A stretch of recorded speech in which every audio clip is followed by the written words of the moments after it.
மத நல்லிணக்கத்தை விரும்புகிற அரசு இங்கே நடக்கிறது.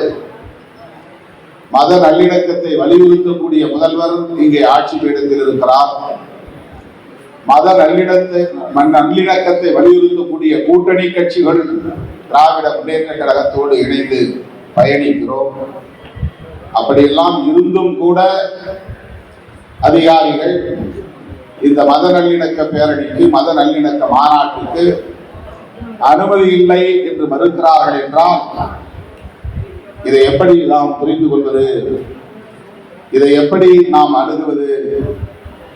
இதை எப்படி நாம் மக்களிடத்திலே எடுத்துரைப்பது என்ற குழப்பம் ஏற்படுகிறது. உண்மையிலேயே முதலமைச்சர் மத நல்லிணக்கத்தை விரும்பக்கூடியவர் என்பதிலே யாருக்கும் மாற்று கருத்து இல்லை.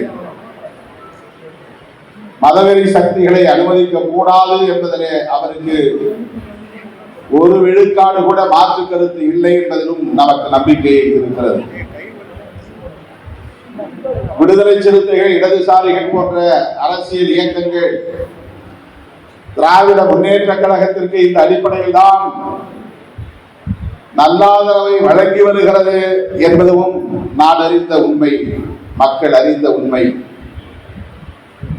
அப்படி இருந்தும் கூட மதுரை மாநகர காவல்துறை, மதுரை மாவட்ட ஆட்சி நிர்வாகம் இந்த பேரணிக்கு, இந்த மாநாட்டுக்கு அனுமதியை மறுத்திருக்கிறார்கள் என்பது மிகுந்த கவலை அளிக்கிறது, அதிர்ச்சி அளிக்கிறது.